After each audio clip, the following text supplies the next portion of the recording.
The rain came down in sheets that Thursday evening, turning the streets of downtown Chicago into rivers of gray. Emma Rodriguez pulled her thin coat tighter around her shoulders as she hurried down Madison Street at 9:47 p.m., her sneakers splashing through puddles that soaked through to her socks. The November wind was brutal, cutting through the fabric like it wasn't even there. She'd just finished her second shift of the day, 6 hours at the coffee shop, followed by 4 hours cleaning offices, and every muscle in her body ached with exhaustion. Emma was 24 years old, but some days she felt twice that age. Her mother had died 2 years ago, leaving behind a mountain of medical debt that Emma was still struggling to pay off. Her younger brother, Danny, was 17 and needed to finish high school. The weight of being responsible for both of them pressed down on her shoulders every single day, but she never complained. Her mother had taught her that family took care of family no matter what. As she turned the corner onto Clark Street, Emma noticed him. At first, he was just a shadow huddled against the brick wall of a closed pharmacy, but as she got closer, she could make out more details. He was a man, maybe in his late 30s, sitting on a piece of cardboard that was already soaked through. His clothes were layers of tattered fabric, and his dark hair hung wet and stringy around his face. He had a beard that looked like it hadn't been trimmed in weeks, and his hands. Those hands caught Emma's attention because they were shaking violently as he tried to pull his torn jacket closed against the cold. Most people walking past didn't even glance at him. A woman in an expensive coat actually stepped into the street to avoid passing too close. A group of young men laughed as they hurried by, one of them making a cruel joke that Emma couldn't quite hear over the rain. She knew she should keep walking. She had exactly $42 in her purse until her next paycheck in 3 days, and Danny needed new shoes for school. The sole of his left shoe had a hole in it, and he'd been putting cardboard inside to keep his foot dry. But Emma couldn't make herself walk past. She thought about her mother, about the times they'd struggled, about the kindness of strangers who'd helped when they needed it most. She thought about the man she'd been dating last year, who'd disappeared the moment he found out about her debt, about all the people who'd looked at her with pity, but never actually helped.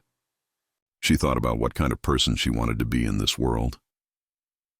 Emma stopped in front of the man, and he looked up at her with the most striking eyes she'd ever seen.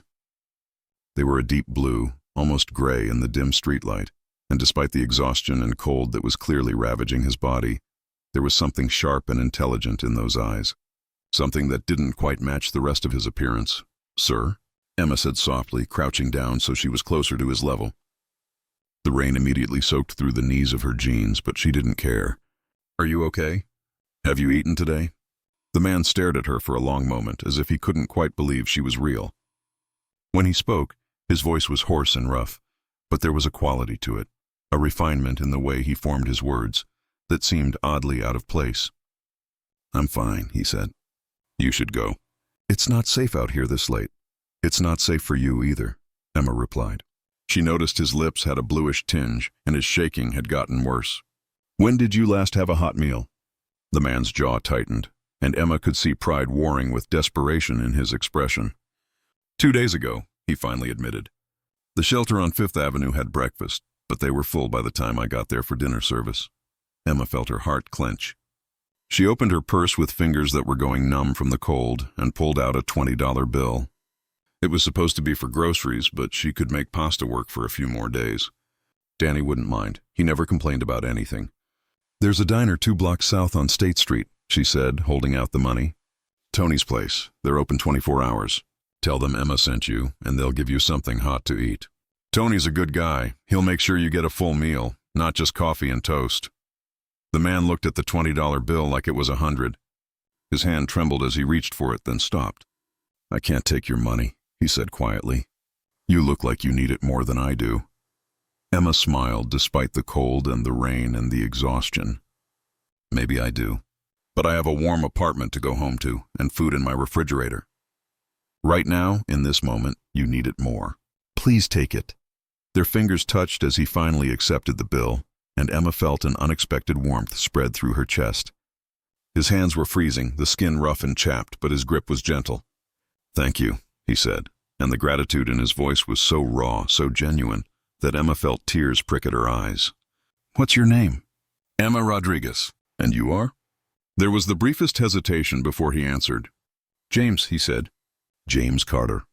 Well, James Carter, go get yourself warm and fed. Emma started to stand, then paused. She unwound the scarf from around her neck, a red knitted thing her mother had made for her years ago. It was one of her most precious possessions, but looking at James sitting there in the freezing rain, she knew what her mother would have wanted her to do. Here, take this too.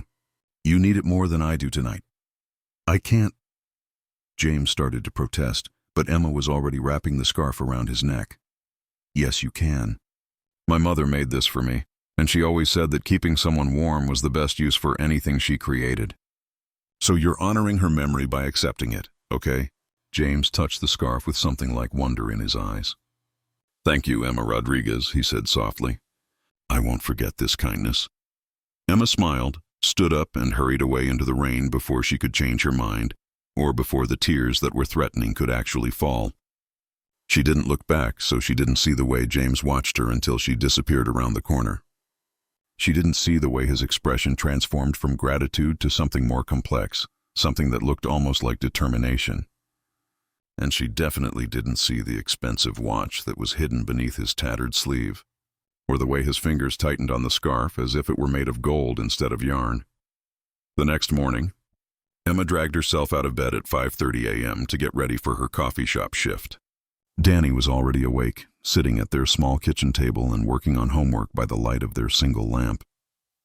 Their apartment was tiny, just one bedroom that Danny used while Emma slept on the pull-out couch in the living room, but it was clean and warm, and they'd made it home. Morning, Danny said without looking up from his math textbook. He was tall for 17 with their mother's dark eyes and quick smile. There's coffee ready. You're the best brother in the world, Emma said, pouring herself a cup and savoring the warmth. How's the homework coming? Almost done. I have a calculus test today. Danny finally looked up and his eyes narrowed slightly. You look exhausted. Did you work both shifts again? I'm fine, Emma lied. The truth was, she felt like she'd been hit by a truck, and her throat was starting to feel scratchy in a way that promised a cold was coming. But she couldn't afford to get sick, couldn't afford to miss work. Listen, we're having pasta again for dinner tonight, okay? Just for a few more days until I get paid. Danny's expression tightened slightly, but he just nodded. He never asked why they were short on money or complained about eating the same meals over and over. He was a good kid, and Emma was determined to make sure he had the chance to go to college, to have a better life than the one they were currently living. Emma, Danny said carefully, you know you don't have to do everything alone, right? I could get a part-time job, help out. No, Emma said firmly. Your job is to study and get good grades so you can get a scholarship. That's how you help, okay?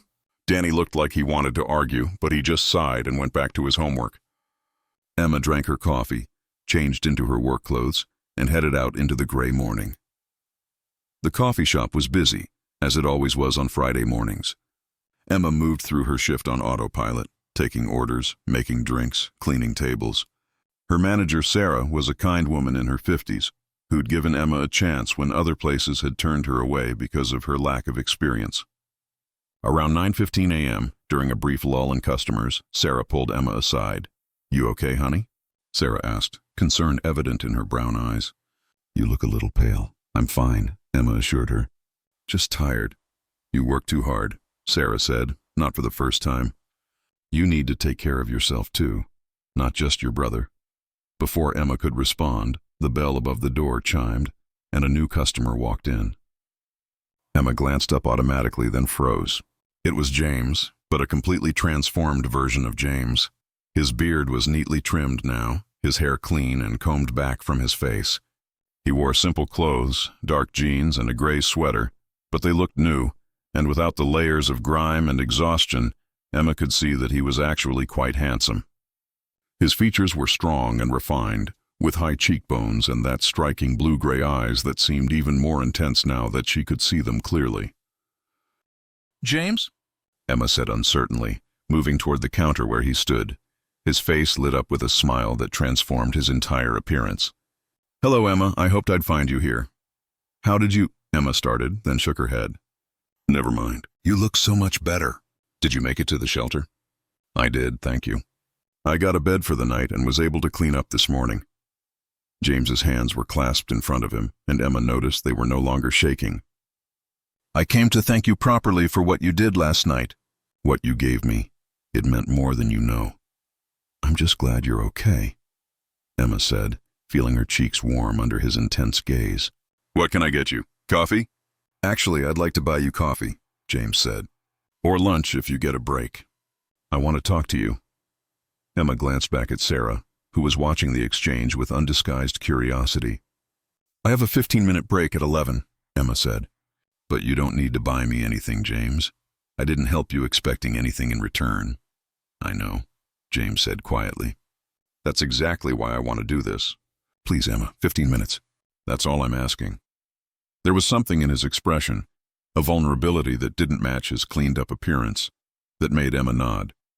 "Okay, 11 o'clock. But I'm paying for my own coffee," James smiled slightly. "We'll see about that." He left, and Emma returned to work, trying to ignore Sarah's knowing look and the way her heart was beating just a little faster than normal. She told herself it was just surprise at seeing James looking so different, but she knew it was more than that. There was something about him, something that drew her in despite all her instincts to protect herself from getting hurt again. At 11 o'clock, Emma took off her apron and joined James at a corner table. True to his word, he'd already ordered and paid for 2 coffees and 2 sandwiches. Emma wanted to argue, but he looked so pleased with himself that she couldn't bring herself to ruin it. "So," Emma said, wrapping her hands around her coffee cup, "tell me about yourself, James Carter. How did you end up on the streets?" Something flickered in James's eyes, an emotion Emma couldn't quite read. "It's a complicated story," he said carefully. "Sometimes life doesn't go the way you plan. Sometimes you lose everything and have to start over from nothing. I understand that," Emma said softly, thinking about her mother's death and the debt that had consumed their lives. "Starting over is hard, but you're doing it. You got yourself cleaned up. You're clearly trying to get back on your feet. That takes courage." James studied her face for a long moment. "Tell me about you," he said, deflecting her questions. "Why does someone as kind as you work double shifts and give away money she clearly needs?" Emma felt herself flush. "How do you know I work double shifts?" "Your hands," James said, gesturing to where Emma's fingers were wrapped around her cup. "They're red and chapped from cleaning products. And you have the look of someone who's carrying the weight of the world on her shoulders." His expression softened. "I recognize it because I've worn that same look myself." Emma found herself talking, really talking, in a way she hadn't with anyone in a long time. She told him about her mother's illness and death, about the medical debt, about Danny and his dreams of college. She told him about working 2 jobs and still barely making ends meet, about the constant fear that one unexpected expense would send everything crashing down. She didn't know why she was being so open with this virtual stranger, but something about James made her feel safe, made her feel heard. James listened with complete attention, asking thoughtful questions, his eyes never leaving her face. When she finally finished, he was quiet for a moment. "You're raising your brother alone," he said. "You're working yourself to exhaustion to give him a better life. That's remarkable, Emma." "It's just what you do for family," Emma said, uncomfortable with the praise. "Anyone would do the same." "No," James said firmly. "They wouldn't. Most people would find a way to justify putting themselves first. But you're different. You have the same compassion for strangers that you have for the people you love." "That's rare. You make me sound like a saint," Emma said with an awkward laugh. "I'm really not. I'm just trying to survive and keep my brother safe." "You're more than you think you are," James said quietly. Then he checked his watch, and Emma caught a glimpse of something that made her pause. The watch was expensive, probably very expensive, nothing like what she'd expect a homeless person to own. But before she could comment on it, James was standing up. "I should let you get back to work. But Emma, I'd like to see you again." "Would that be okay?" Emma hesitated. Every instinct she had told her to be careful, to protect herself. But looking into James's eyes, seeing the genuine warmth there, she found herself nodding. "I'd like that too. Tomorrow?" James asked. "Maybe dinner, if you're free." "I work until 8 p.m., Emma said. "But I could do something after that?" "Perfect. I'll meet you here at 8:15 p.m. James smiled, and Emma's heart did a little flip. "Thank you, Emma, for everything." After he left, Emma returned to work with her mind spinning. Sarah cornered her immediately. "Who was that?" she demanded. And why does he look at you like you hung the moon? Just someone I met, Emma said, but she couldn't keep the smile off her face. Just someone, Sarah repeated skeptically. Honey, I've been married for 30 years, and my husband has never looked at me the way that man looks at you. Be careful with your heart, okay? I will, Emma promised, but she couldn't shake the feeling that it might already be too late for that. Over the next 2 weeks, James became a constant presence in Emma's life. They met for coffee before her shifts, for quick lunches during her breaks, for late dinners after she finished work. He always insisted on paying despite Emma's protests, and he seemed to have an endless fascination with her life, asking questions about Danny, about her work, about her dreams for the future. If money wasn't an issue, James asked one evening as they shared a pizza at a small restaurant near Emma's apartment, what would you do with your life? Emma considered the question seriously. I'd go to college, she said. I'd study nursing. When my mom was sick, the nurses were the ones who made the biggest difference. They treated her with dignity and kindness even on the worst days. I want to do that for other people. Why nursing specifically? James asked. Because it's about caring for people at their most vulnerable, Emma explained. It's about seeing someone's humanity even when they're at their lowest point. It's about being present and compassionate and making a real difference in someone's life. She laughed self-consciously. Sorry, I get a little intense about this. Don't apologize, James said seriously. Your passion is beautiful. Have you looked into nursing programs? I can't afford to, Emma said simply. Between my current debt and keeping Danny in school, there's no way. Maybe after he graduates, after I've paid off more of the medical bills. Someday. Something like pain crossed James's face. That's not fair. You shouldn't have to wait to pursue your dreams. Life isn't fair, Emma said with a shrug. But that's okay.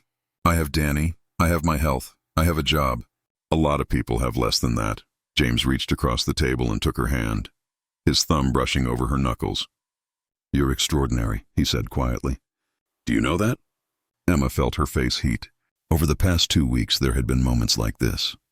Moments where the air between them seemed charged with something more than friendship. James had never pushed, never made her uncomfortable, but she could feel the pull between them growing stronger. And despite all her determination to protect herself, despite knowing that she couldn't afford any distractions from her responsibilities, Emma was falling for him. I'm really not, she said softly. I'm just doing my best. That's what makes you extraordinary, James replied.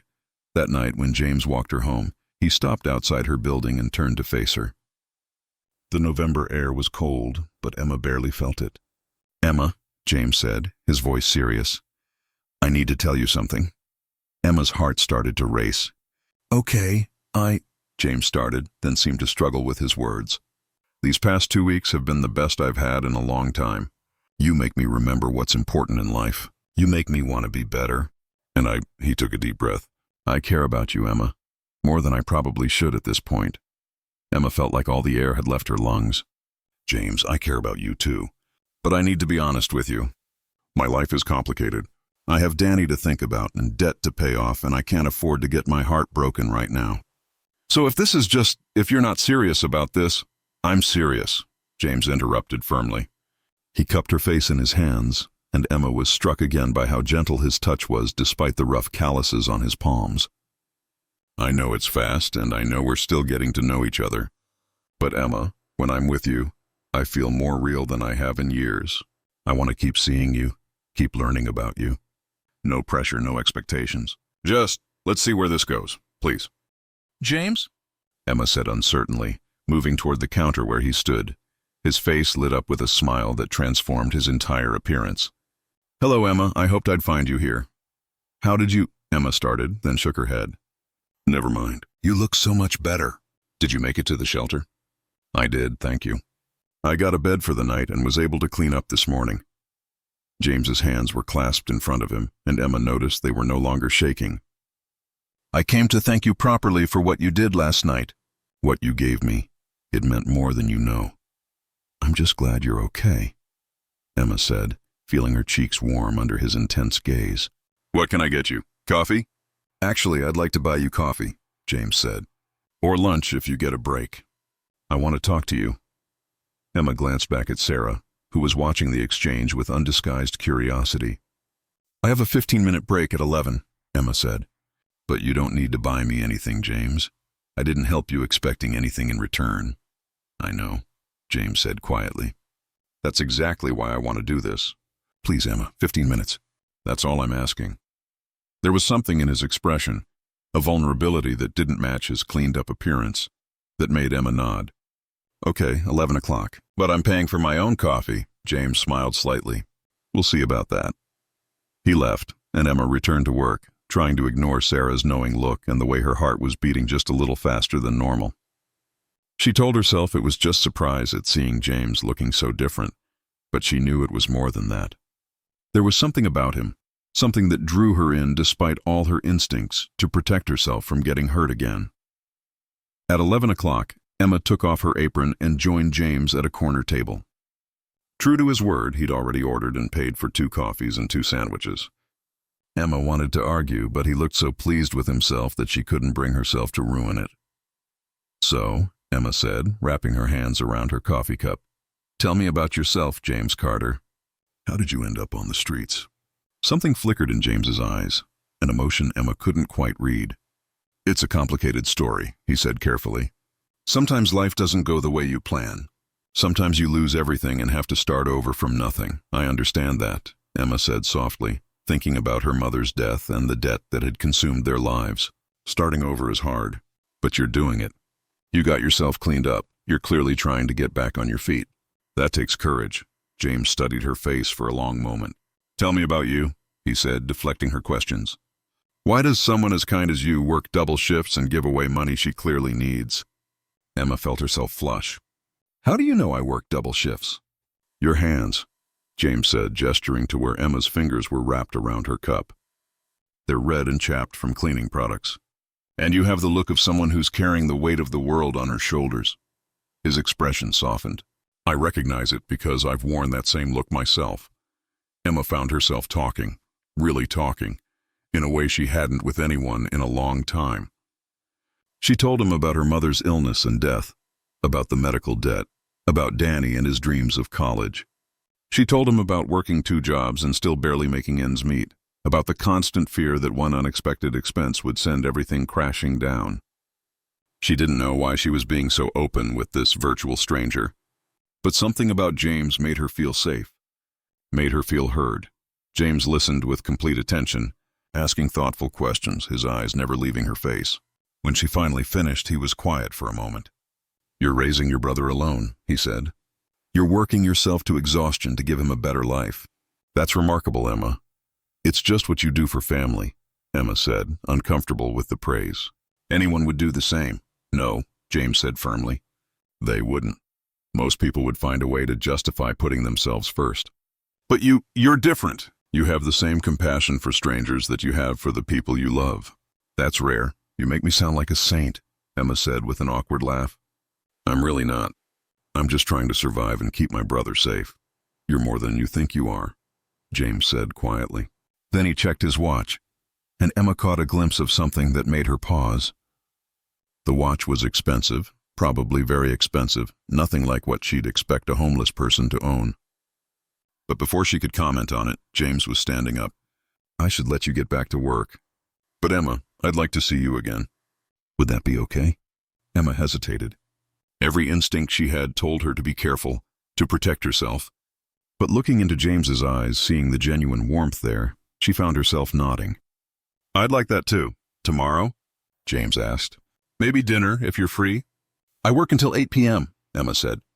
"But I could do something after that?" "Perfect. I'll meet you here at 8:15 p.m. James smiled, and Emma's heart did a little flip. "Thank you, Emma, for everything." After he left, Emma returned to work with her mind spinning. Sarah cornered her immediately. "Who was that?" she demanded. "And why does he look at you like you hung the moon?"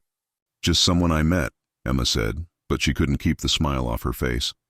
"Just someone," Sarah repeated skeptically. "Honey, I've been married for 30 years, and my husband has never looked at me the way that man looks at you." "Be careful with your heart, okay?" "I will," Emma promised, but she couldn't shake the feeling that it might already be too late for that. Over the next 2 weeks, James became a constant presence in Emma's life. They met for coffee before her shifts, for quick lunches during her breaks, for late dinners after she finished work. He always insisted on paying despite Emma's protests, and he seemed to have an endless fascination with her life, asking questions about Danny, about her work, about her dreams for the future.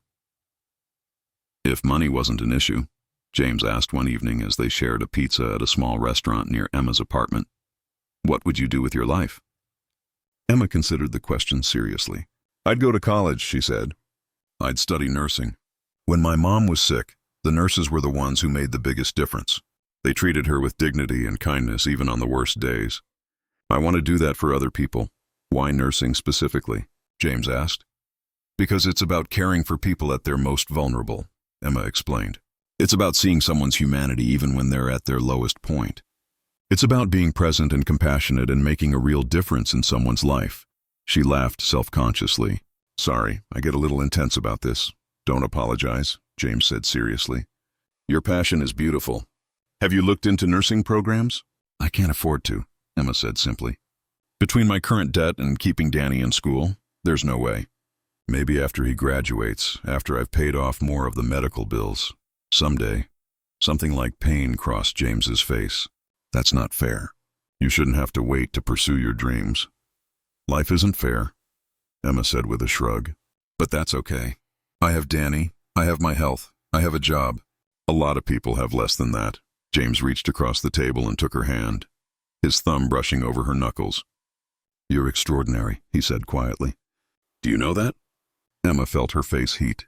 Over the past 2 weeks there had been moments like this. Moments where the air between them seemed charged with something more than friendship. James had never pushed, never made her uncomfortable, but she could feel the pull between them growing stronger.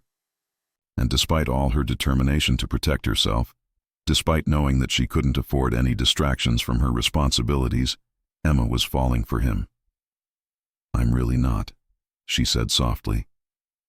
"I'm just doing my best." "That's what makes you extraordinary," James replied. That night, when James walked her home, he stopped outside her building and turned to face her. The November air was cold, but Emma barely felt it. "Emma," James said, his voice serious, "I need to tell you something." Emma's heart started to race.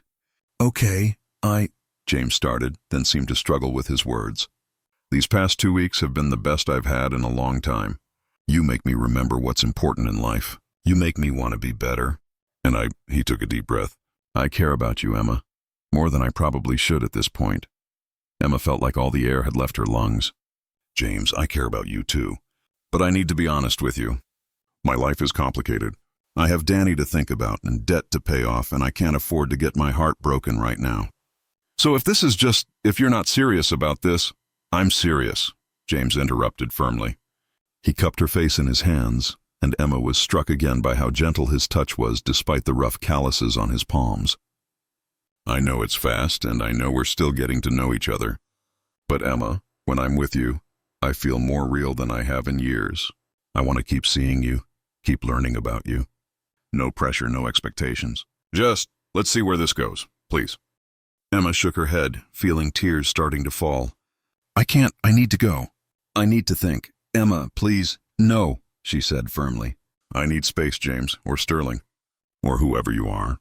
I need to figure this out on my own." She grabbed her bag and fled, ignoring Sarah's concerned questions, ignoring James calling her name. She ran out of the coffee shop and kept running until her lungs burned and her legs ached. Finally, she stopped in a small park and collapsed onto a bench, letting herself cry. She felt betrayed and confused and angry. But underneath all of that, she also felt something else. A deep hurt that came from realizing that the connection she'd felt with James, the way she'd started to believe that someone could actually see her and value her for who she was, had been built on a foundation of deception. How could she trust any of it now? How could she know what was real and what was part of his experiment? When Emma finally made it home that evening, emotionally exhausted, she found Danny waiting for her. He took one look at her face and immediately came to her side. "What happened?" Emma told him everything, about James, about the deception, about the scholarship and what it meant. Danny listened without interrupting, and when she finished, he was quiet for a long moment. "So let me get this straight," Danny finally said.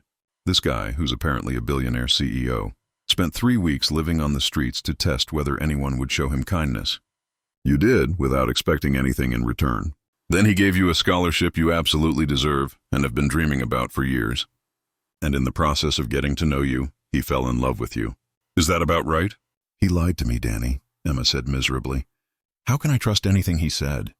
Did he lie, though? Danny asked. Or did he just not tell you about his money? Because those seem like different things to me. Emma looked at her brother in surprise. Whose side are you on? Yours, always yours, Danny said firmly. But Emma, you told me that James was kind and thoughtful and that he really listened to you. Did any of that change just because you found out he has money? It's not about the money, Emma protested. Then what is it about? Danny challenged.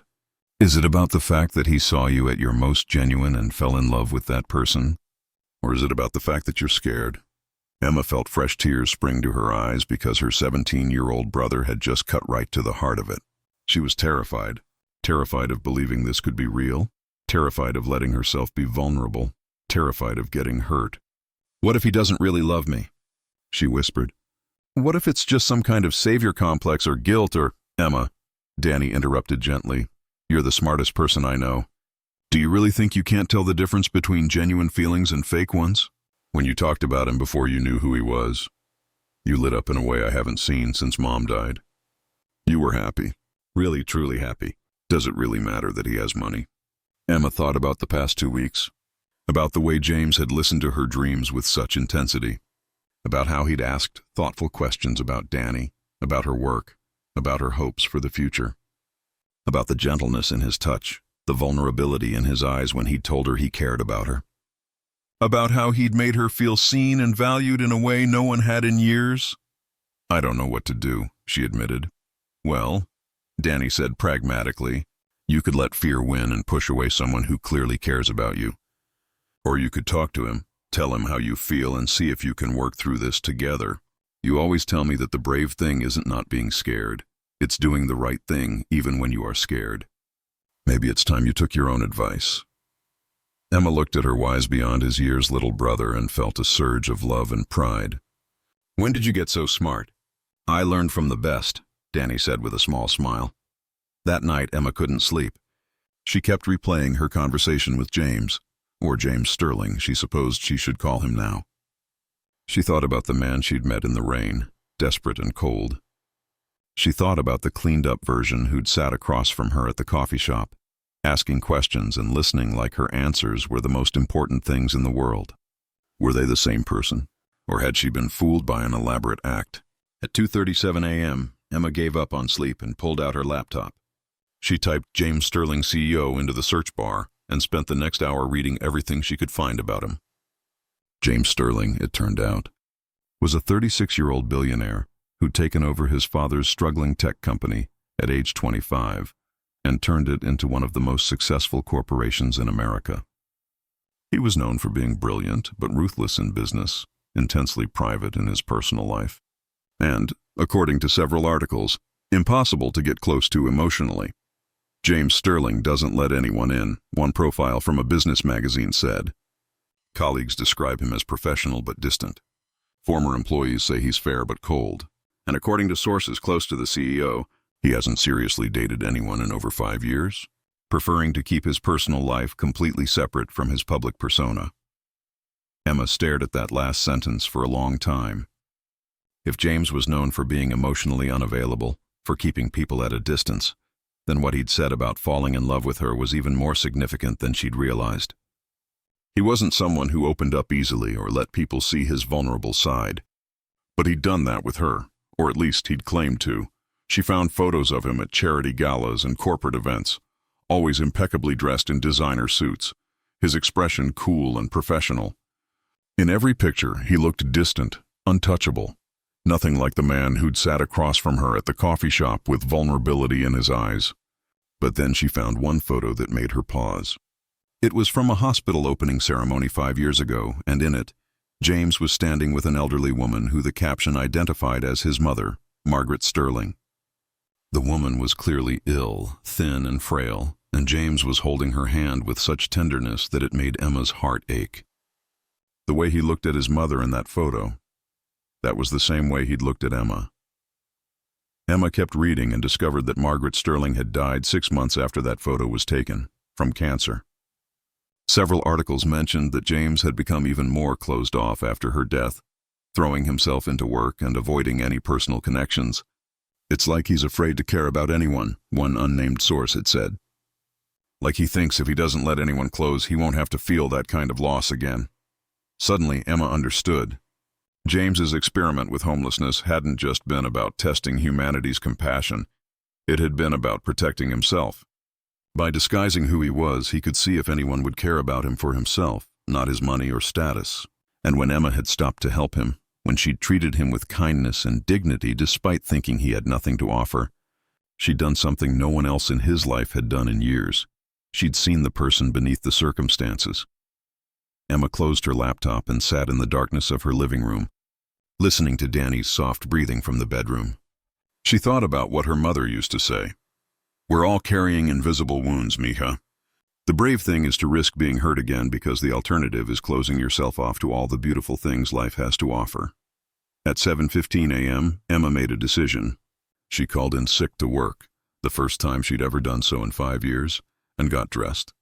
She had no idea where James lived, but she still had Thomas Mitchell's business card. She called the number, and when Mitchell answered, she said simply, "I need James Sterling's address." There was a pause, then Mitchell said, "I'll text it to you." "But Miss Rodriguez, I've worked for Mr. Sterling for 10 years, and I've never seen him care about anyone the way he cares about you. Whatever happened between you two, I think it's worth talking through." 20 minutes later, Emma was standing outside a high-rise building in downtown Chicago, staring up at the sleek glass and steel structure that looked like something from a movie. The doorman initially tried to stop her, but then his radio crackled and he stepped aside. "Mr. Sterling is expecting you." "Penthouse floor." Emma's hands were shaking as she rode the elevator up. The doors opened directly into a massive penthouse apartment with floor-to-ceiling windows that offered a breathtaking view of the city. The space was beautiful but sterile, expensive furniture that looked barely used, modern art on the walls, everything perfectly placed. It looked like a showroom, not a home. James was standing by the windows, and he turned when he heard the elevator. He looked terrible, like he hadn't slept at all, his hair disheveled, wearing the same clothes from yesterday. When he saw Emma, hope and fear warred in his expression. "Emma," he said hoarsely. "I thought you wouldn't want to see me again." "I didn't either," Emma admitted.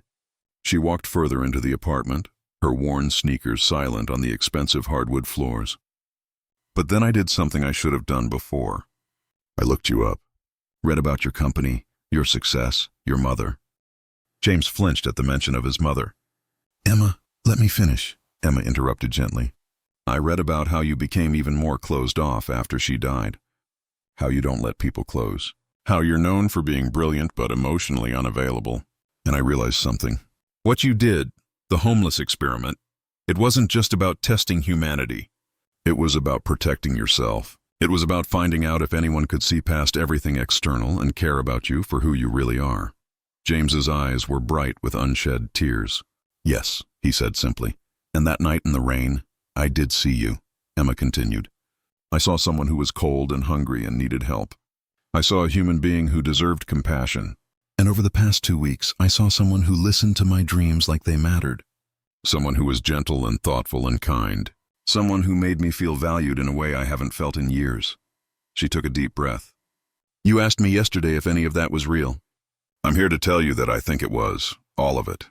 Because the person you were with me, that's who you really are underneath all of this." She gestured at the expensive apartment. "The question is, was I real to you? Or was I just part of your experiment?" James crossed the distance between them in 3 long strides. He cupped her face in his hands, and Emma could feel them trembling. "You were never part of the experiment," he said fiercely. "The experiment ended the moment you stopped to help me. Everything after that, every conversation, every moment, that was me trying to know you, trying to understand how someone could be so genuinely good in a world that had clearly been hard on her. Emma, I've spent the last 5 years keeping everyone at arm's length because I was terrified of losing someone I cared about again. But you made me want to risk it. You made me want to be brave enough to care again." "I'm scared," Emma whispered. "Your world is so different from mine. I don't know if I can fit into it. I don't want you to fit into my world, James interrupted. I want to be part of yours. I want to have coffee at Pete's Diner and hear about your nursing classes and meet Danny properly and build something real with you. Something that has nothing to do with money or status or anything except two people who care about each other. The scholarship, Emma started, is yours regardless of what happens between us, James said firmly. I meant what I said, Emma. You earned it. The foundation has been awarding scholarships for 5 years, and every recipient has been someone like you, someone with genuine compassion and dedication who deserves a chance. You would have received it eventually, even if we'd never met. I just accelerated the timeline because I couldn't stand watching you work yourself to exhaustion when I had the means to help. Emma looked up at him, at this complicated, wounded man who'd disguised himself as homeless to test the world and found her instead. I need you to promise me something, she said. Anything. No more lies. No more tests. If we do this, if we try to make this work, it has to be built on honesty. Complete honesty. Even when it's hard. I promise, James said solemnly. No more secrets. No more games. Just us figuring it out together. And you have to meet Danny properly, Emma added. Not as James Carter, the homeless man, or James Sterling, the CEO. Just as James, the man who wants to date his sister. And if he doesn't approve, we slow things down until he does. Because he's the most important person in my life, and I won't do anything that makes him uncomfortable. I understand, James said. And Emma? I want you to sign a prenuptial agreement.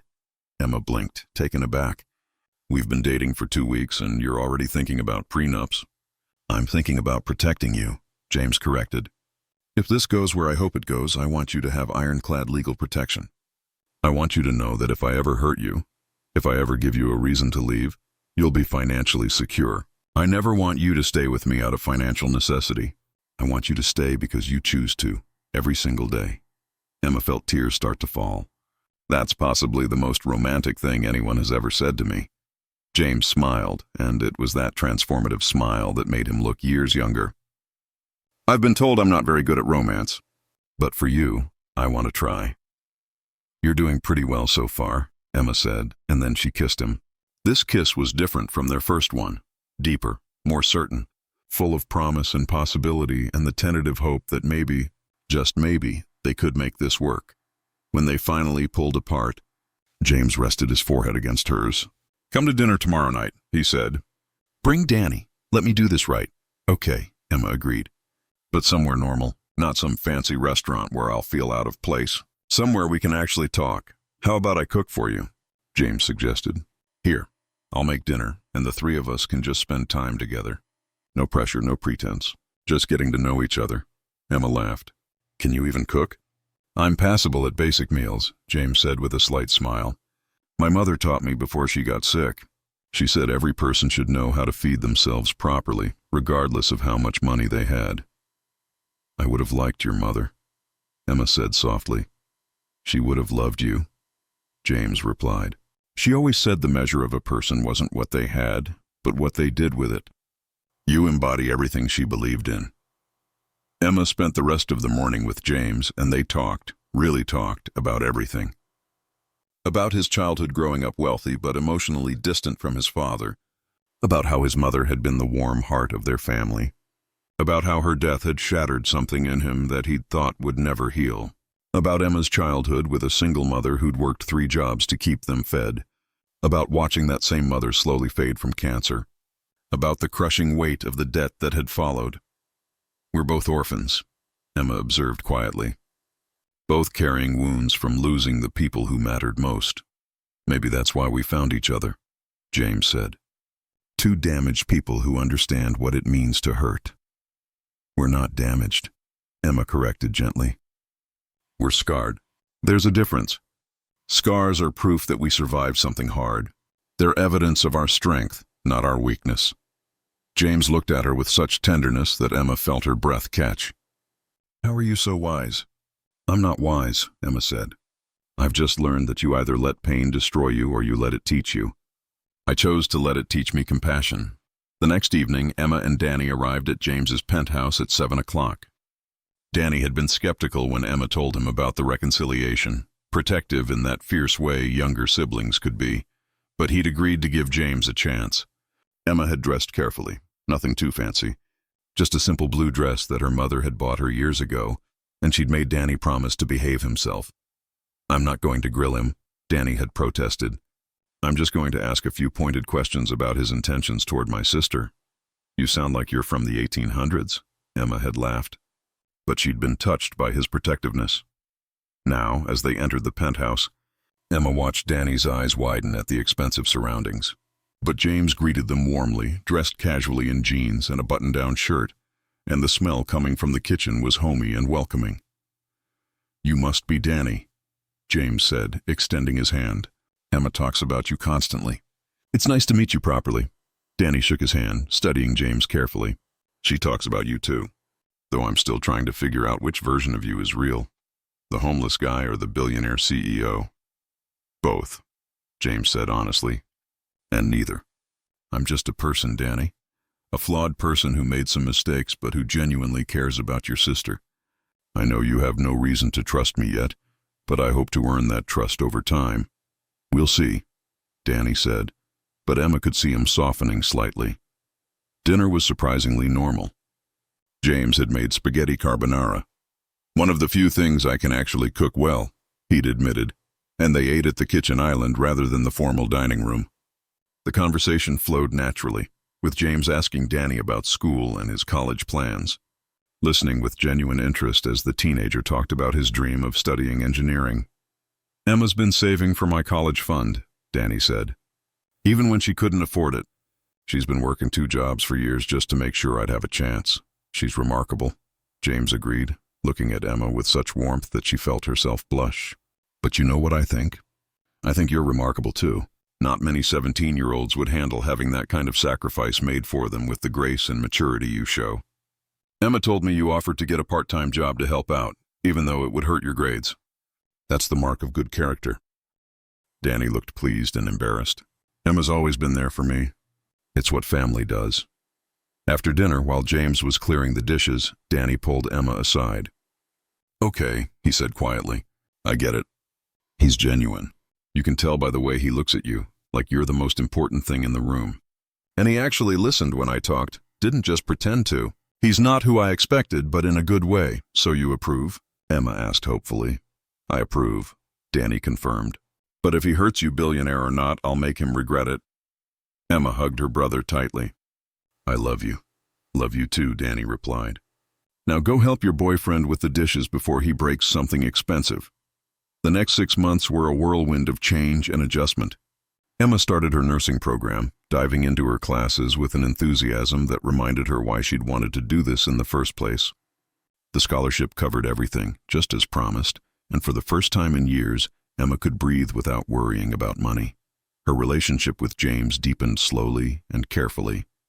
He respected her boundaries, never pushed for more than she was ready to give, and made genuine efforts to be part of her world rather than pulling her into his. He attended Danny's high school graduation, cheering loudly from the audience. He helped Emma study for her anatomy exams, making flashcards and quizzing her patiently. He ate at the coffee shop regularly, making sure Sarah and her other co-workers knew he wasn't trying to take Emma away from her life. But there were challenges too. The media eventually discovered their relationship, and suddenly Emma found herself the subject of tabloid speculation. "Billionaire CEO's Cinderella story," one headline read. "From waitress to wife," another speculated. The attention was overwhelming and intrusive, with photographers following her to class and strangers asking invasive questions. One particularly low moment came when a gossip columnist published an article suggesting that Emma had deliberately targeted James, that her act of kindness had been calculated to catch a wealthy man. Emma cried when she read it, feeling like her genuine compassion had been twisted into something ugly and mercenary. James found her on her couch at 2:43 a.m., unable to sleep, staring at her phone and reading the hateful comments people were leaving on social media. He gently took the phone from her hands and pulled her into his arms. "Don't read that garbage," he said firmly. "They don't know you. They don't know us. All that matters is that we know the truth." "How do you deal with this?" Emma asked, her voice muffled against his chest. "How do you handle people making up stories about you, judging you without knowing anything real?" I remind myself that their opinions have no power unless I give it to them, James said. And I focus on the people who matter, the ones who actually know me and care about me. Emma, you're the best person I've ever known. You're kind and compassionate and brave. Anyone who can't see that isn't worth your emotional energy. But the scrutiny took its toll. Emma started second-guessing herself, wondering if she was equipped to handle life in James's world.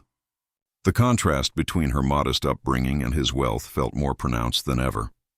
At a charity gala James had to attend, Emma felt painfully out of place among women in designer gowns and dripping with jewelry, even though James had insisted she looked beautiful in her simple dress. "I don't belong here," she'd whispered to him during the event. "Then I don't belong here either," James had replied. "Because wherever you belong is where I want to be." The crisis point came when James had to travel to Tokyo for 2 weeks for business. Emma missed him terribly, but she also found herself wondering if their relationship could survive the constant separations his work demanded. The first few days weren't so bad. They video called every morning and evening, James making time despite the 13-hour time difference. He'd wake up early to catch her before her nursing classes, and she'd stay up late to talk to him after his meetings ended. But by the second week, the calls became shorter, more rushed. James looked exhausted on the screen, his tie loosened and his hair disheveled in a way that told Emma he'd been running from meeting to meeting without a break. "I'm sorry, I only have 10 minutes, became his standard greeting. Then it was 5 minutes. Then he missed 2 calls entirely, texting brief apologies about unexpected complications with the merger he was negotiating. Emma tried to be understanding. She knew his work was important, knew that running a billion-dollar company came with demands she couldn't fully comprehend. But sitting alone in her apartment, studying for exams while James was halfway around the world dealing with business she had no part in, she felt the distance between their worlds more acutely than ever. Sarah noticed Emma's distraction at work. "You okay, honey?" she asked one afternoon when Emma mixed up 2 orders and had to remake them. "You seem a million miles away." "James is in Tokyo," Emma explained, trying to smile. "I guess I just miss him." "That's the hard part about dating someone so successful," Sarah said gently. "The travel, the demands on their time. My sister dated a corporate lawyer once, never saw him, even when he was in the same city. Eventually, she had to ask herself if she was in a relationship or just waiting around for someone to have time for her." The words stuck with Emma, echoing in her mind as she went through her days. Was that what she was doing? Waiting around for scraps of James's attention between his important business dealings? She tried to push the thought away, reminding herself that James had been attentive and present before this trip, that 2 weeks wasn't forever, that she was being unreasonable. But when James finally returned, exhausted from the trip and dealing with the final stages of a complex merger that had turned out to be far more complicated than anticipated, he was distant and distracted in a way that made Emma's heart sink. She'd expected him to come straight to her apartment, to hold her and tell her how much he'd missed her, to reconnect after 2 weeks apart. Instead, he texted that he needed to go straight to the office, that there were urgent matters that couldn't wait. "I'll come by tomorrow," he promised. "We'll have dinner and catch up properly." But tomorrow turned into the day after, which turned into 3 full days of barely seeing him despite him being back in the same city. When they did talk, it was brief phone calls where James sounded distracted, his mind clearly still on work. Emma could hear the clicking of his keyboard in the background, could tell he was multitasking even during their conversations. Danny noticed her mood darkening. "Have you talked to him?" he asked one evening as they ate a quiet dinner together. "Actually talked to him about how you're feeling?" "He's busy," Emma said, pushing her food around her plate. "The merger is important. I can't be selfish and demand his attention when he has all these responsibilities." "Emma," Danny said seriously, setting down his fork, "you're not being selfish by wanting your boyfriend to actually spend time with you. That's kind of the point of being in a relationship." "But his world is so different from mine," Emma said, voicing the fear that had been growing in her chest. "He has all these demands, all these obligations. Maybe I was naive to think we could make this work. Maybe the gap between us is just too wide. Or maybe he's just being a workaholic and needs you to call him on it," Danny suggested. "You won't know unless you talk to him." That night, Emma lay on her pull-out couch and stared at the ceiling, listening to the city sounds filtering through her window. She thought about the man she'd met in the rain, the one who'd sat across from her at the coffee shop and listened to her dreams with such intensity. Where had that man gone?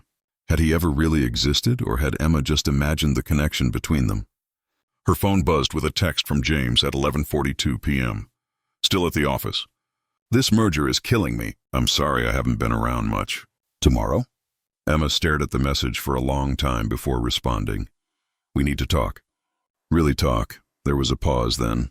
Is everything okay? I don't know, Emma typed honestly. But we need to figure it out. I'll come over tomorrow evening. I promise. No matter what's happening at work, I'll be there. The next evening, Emma was a nervous wreck as she waited for James to arrive. She'd sent Danny to study at a friend's house, wanting privacy for this conversation. She'd rehearsed what she wanted to say a dozen times, but now that the moment was approaching, all her carefully planned words seemed inadequate. James arrived at 8:37 p.m., looking more exhausted than Emma had ever seen him. There were dark circles under his eyes. His usually neat hair was disheveled, and his expensive suit was rumpled in a way that suggested he'd been wearing it for far too long. But when he saw Emma, his face softened with genuine warmth and relief. Hi, he said, moving to embrace her. Emma let him hold her for a moment, breathing in his familiar scent, feeling the tension in his body. Then she gently pulled away. We need to talk. Something in her tone made James's expression shift from relief to concern. Okay, he said carefully, following her to the couch. What's going on? Emma sat down, clasping her hands in her lap to keep them from shaking. Maybe this isn't working, she said, the words coming out more bluntly than she'd intended. James looked like she'd physically struck him. What? Emma forced herself to continue, to be honest, even though it terrified her. Your life is so demanding, James. These past 2 weeks, even now that you're back, I feel like I'm competing with your work for your attention. And I'm losing. I don't know if I can be what you need. I don't know if I fit into your world. Emma, the merger has been unusually complicated. James started, but Emma interrupted. It's not just the merger. It's everything. The constant travel, the long hours, the way your work always seems to take priority. And maybe that's how it has to be. Maybe that's what it means to be with someone like you. But I'm sitting here wondering if I'm just fooling myself, thinking we can make this work when our lives are so fundamentally different. James was quiet for a moment, his jaw tight. When he spoke, his voice was strained. What are you saying, Emma? Are you breaking up with me? I'm saying maybe I was right to be scared, Emma said, tears streaming down her face now.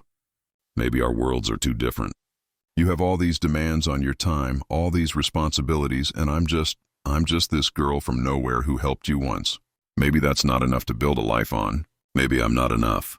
Stop, James said firmly, his voice cutting through her spiral of self-doubt. He moved closer, taking both her hands in his. Emma, look at me, please. Emma reluctantly met his gaze, seeing her own pain reflected in his gray eyes. You are not just anything, James said intensely. You're the woman I love. The woman who saw me at my lowest and treated me with dignity. The woman who works harder than anyone I've ever met and still finds energy to care about others. The woman who makes me want to be better, do better, live better. You're not just some girl from nowhere. You're everything that matters. But these past few weeks, Emma started. I know, James interrupted, his voice breaking slightly. I know I've been absent. I know I've let you down. And I have no excuse except that I fell back into old patterns. When my mother died, I threw myself into work because it was easier than feeling the pain. It became my default. When things get hard or scary or overwhelming, I hide in spreadsheets and meetings and mergers. It's safer than being vulnerable, safer than risking my heart. He took a shaky breath, and Emma saw tears gathering in his eyes. But Emma, what I realized these past 2 weeks in Tokyo, working 18-hour days and barely sleeping, was that I was miserable. Not because the work was hard, but because I was away from you.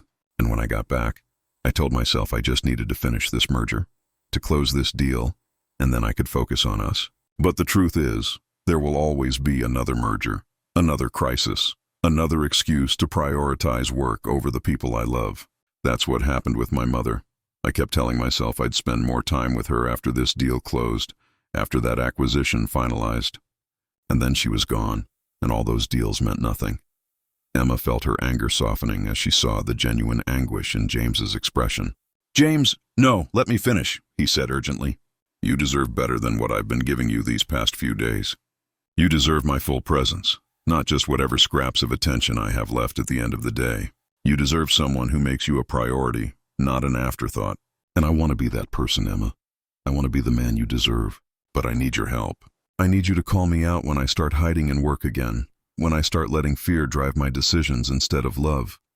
Emma wiped at her tears, trying to process everything he was saying. I don't know how to do this, she admitted. How to balance loving you with living my own life. How to handle the media attention and the scrutiny. How to not feel like I'm constantly one mistake away from proving all those people right who say I don't belong in your world. When you were gone, all I could think was that maybe they're right. Maybe I'm just a naive girl who got swept up in a fairy tale that was never real.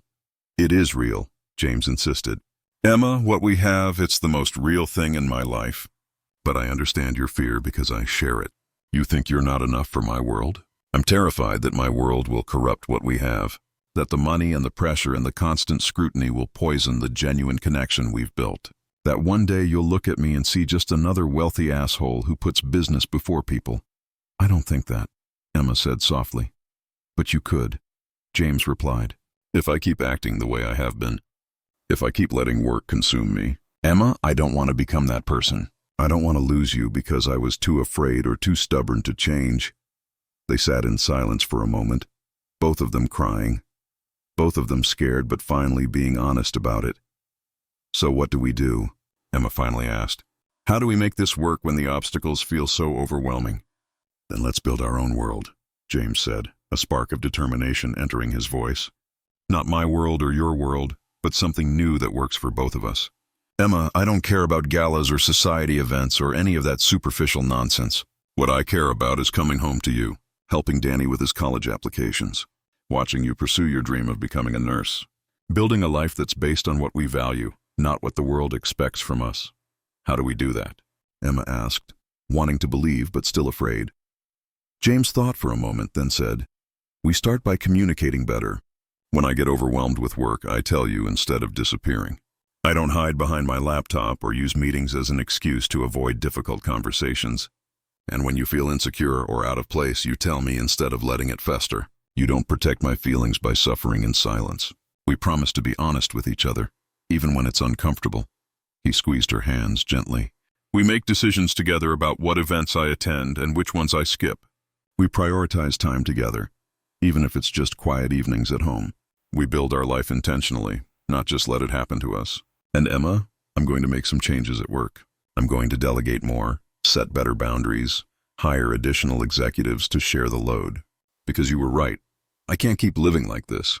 It's not sustainable, and more importantly, it's not the life I want. What about the merger? Emma asked. And the next crisis and the one after that? There will always be crises, James acknowledged. That's the nature of business. But they don't all require my personal intervention. I've been operating under the assumption that if I'm not personally handling everything, the company will fall apart. But that's ego talking, not reality. I have an entire executive team of brilliant people. It's time I actually trusted them to do their jobs. Emma felt the tight knot in her chest start to loosen. I want that, she said softly. I want to build something real with you. But James, I need you to understand that I'm going to make mistakes. I'm going to feel insecure sometimes, especially when I'm surrounded by people from your world who seem so much more sophisticated and put together than I am. I'm going to struggle with the attention and the pressure. I need you to be patient with me while I figure this out. And I need you to be patient with me while I figure out how to be in a real relationship. James replied, a slight smile breaking through his tears. How to be vulnerable and open instead of using work as armor. How to let someone matter enough that losing them would destroy me. Emma, you scare me.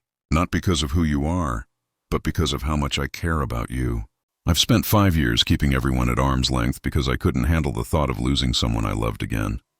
But with you, I want to risk it. I want to be brave enough to build a life with you, knowing that it means I have everything to lose. Emma reached up and cupped his face, feeling the slight stubble on his jaw, seeing the vulnerability and love in his eyes. I'm scared too, she whispered. But I think maybe being scared together is better than being safe apart. Definitely better, James agreed, leaning into her touch. They held each other for a long time. finding comfort in the simple act of being close. Emma could feel James's heartbeat against her chest, steady and strong, and she let herself believe that maybe, just maybe, they could figure this out. "I'm going to need you to hold me accountable," James said eventually, his voice muffled against her hair. "When I start slipping back into old patterns, when I start prioritizing work over us, I need you to call me on it. Don't let me make excuses or rationalize my behavior.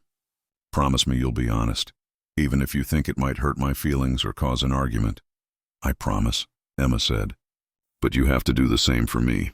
When I'm being insecure or letting fear drive my decisions, when I'm pulling away because I think I'm protecting myself, you have to push back.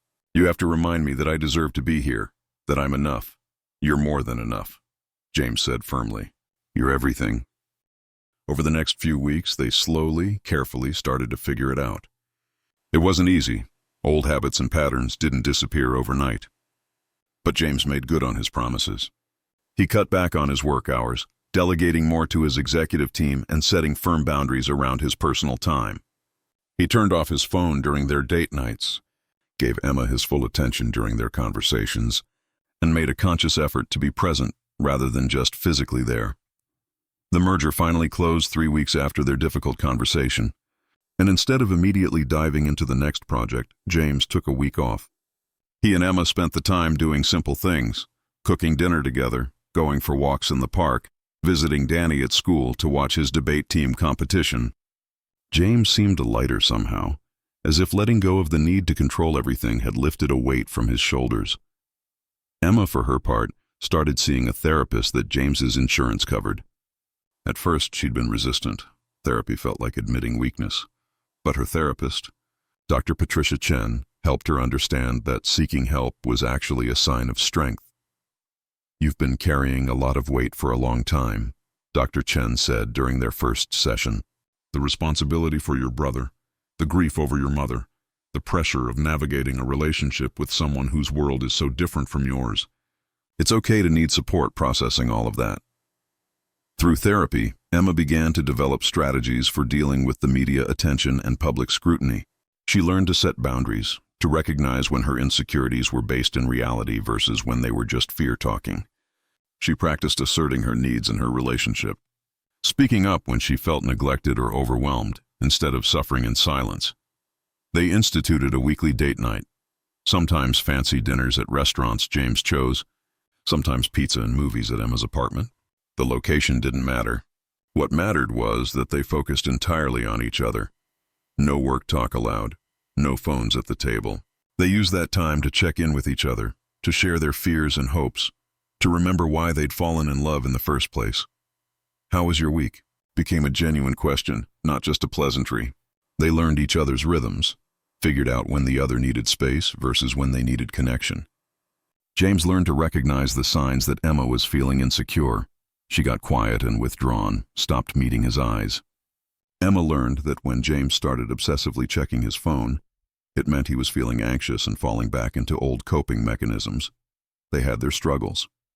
There was the night Emma had a panic attack at a fundraising gala, overwhelmed by the crowd and the cameras and the feeling that everyone was judging her. James found her hiding in a bathroom, hyperventilating, and instead of trying to convince her to go back out, he simply took her home. "The gala doesn't matter," he said firmly. "You matter. Let's go home and watch bad movies until you feel better." There was the week James got pulled into an emergency situation at the company, a product recall that required his immediate attention and fell back into 18-hour workdays. Emma called him out on it, and instead of getting defensive, James acknowledged she was right. "I'm sorry," he said. "I'm falling into old patterns. Help me figure out how to handle this crisis without sacrificing us." Together, they worked out a compromise. James would handle the immediate crisis, but would come home every night by 9 p.m., even if it meant finishing work after dinner. He'd be present for meals, turn off his phone for at least an hour, and they'd reconnect before he dove back into problem-solving. Danny, who'd been watching their relationship evolve, became an unexpected source of wisdom. He'd been accepted to MIT with a full scholarship of his own, a fact that had made Emma cry with pride and relief, and was preparing to leave for college in the fall. One evening, When James was over for dinner and the three of them were cleaning up together, Danny said casually, "You two think too much." Emma and James exchanged glances. "What do you mean?" Emma asked. "I mean, you're always analyzing and worrying and trying to figure out if you're doing it right," Danny explained, drawing a plate. "But from where I'm sitting, it's simple. You love each other. You make each other happy. You're both trying really hard to make it work, which means it's working. Stop making it so complicated." Out of the mouths of teenagers, James said with a laugh. But Emma could see he was taking Danny's words seriously. "I'm very wise for my age," Danny replied with a grin. "Plus, I've been watching you two. Emma, you smile more now than you have since Mom died. And James, you actually seem like a human being instead of a robot in a suit. So clearly you're good for each other. Just stop overthinking it." Later that night, after Danny had gone to his room to study, Emma and James sat together on her worn couch. "He's right, you know," James said softly. "We do overthink things. We have valid reasons to worry," Emma pointed out. "Our lives are complicated." "They are," James agreed. "But maybe we don't have to make them more complicated than they need to be. Maybe we just focus on the basics, spending time together, being honest, supporting each other's dreams. Everything else we figure out as we go." Emma leaned her head on his shoulder. "When did you get so wise?" "I learned from the best," James replied, kissing the top of her head. "You and your brilliant baby brother." As the months passed, they found their rhythm. It wasn't perfect. They still had arguments, still struggled with the challenges their different backgrounds created, still had moments of doubt and insecurity. But they kept showing up for each other, kept choosing to work through problems instead of running from them, kept building their life together one honest conversation at a time, and slowly, carefully, Emma began to believe that maybe this could work. That maybe love didn't have to be simple or easy to be real. That maybe the strongest relationships were the ones that required effort and communication and constant, conscious choice. A year after they'd met, James took Emma back to the street corner where they'd first encountered each other. It was another rainy November evening, cold and gray, and Emma didn't understand why he'd brought her there until she saw what he'd arranged. The doorway where he'd been sitting that night was now marked with a beautiful bronze plaque that read, "In memory of Margaret Sterling, who taught her son that compassion is the truest measure of wealth." This shelter entrance serves as a reminder that everyone deserves dignity, kindness, and a second chance. Emma felt tears spring to her eyes as she read the words. "James, I bought the building," James explained, his voice thick with emotion. "It's being converted into a comprehensive homeless services center.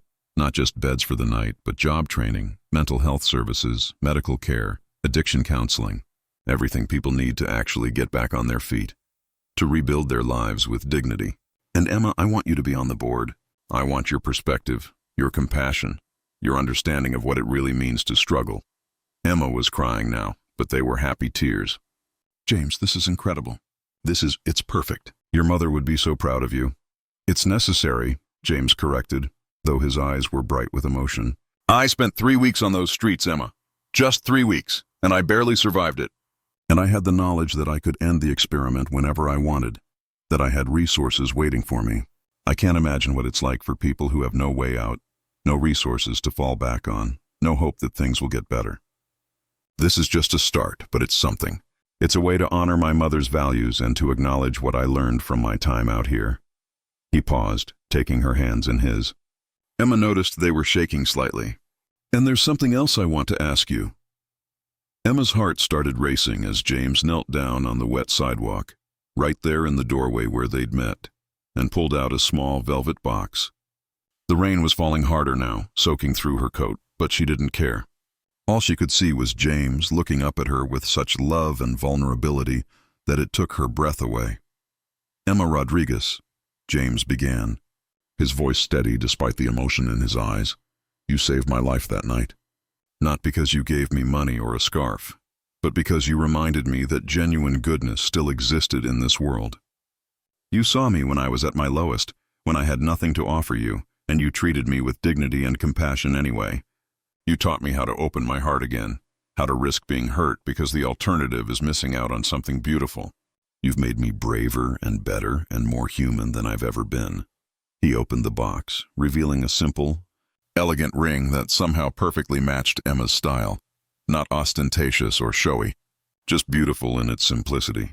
These past 12 months have been the hardest and the best of my life. Hard because I've had to confront my fears and change patterns I've relied on for years. Hard because being vulnerable with you means you have the power to hurt me in ways no one else can. But the best because I've learned what it means to truly connect with someone, to build a life with someone, to choose love over fear every single day. So I'm asking you, here in the place where our story started, will you marry me? Will you keep calling me out when I'm being an idiot? Keep reminding me what really matters?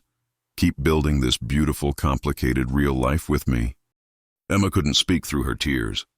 All she could do was nod frantically over and over as James slipped the ring onto her finger with shaking hands. He stood up, and she threw her arms around him, kissing him as rain poured down around them, soaking them both, making them shiver with cold, but neither of them caring because they were together. They were choosing each other. They were building something real. People walking past stared. Some recognized the billionaire CEO proposing on a street corner. Others just saw a couple clearly in love. But Emma and James were lost in their own world. In that moment, there was just the two of them. Two wounded people who'd found healing in each other. Standing in the rain where their story had begun, and choosing to write the next chapter together. When they finally pulled apart, both laughing and crying, James said, "I love you, Emma Rodriguez. Thank you for stopping that night. Thank you for seeing me. Thank you for giving us a chance." "I love you too," Emma replied, looking at the ring on her finger through her tears. "And James?" "I'd stop for you again. Every single time. In every universe and every lifetime, I'd choose you." They stood there in the rain for a few more moments, just holding each other before finally heading home to tell Danny the news, together, as they would face everything from now on. Together, building their own world, their own rules, their own definition of what love and success and happiness could look like. And as they walked away from that street corner, Emma thought about how one moment of compassion had led to all of this, to love, to growth, to a partnership that made them both better than they'd been alone. She'd given a stranger $20 and a scarf, and in return she'd found not just love but a partner who would help her become the best version of herself. It wasn't a fairy tale. It was better. It was real.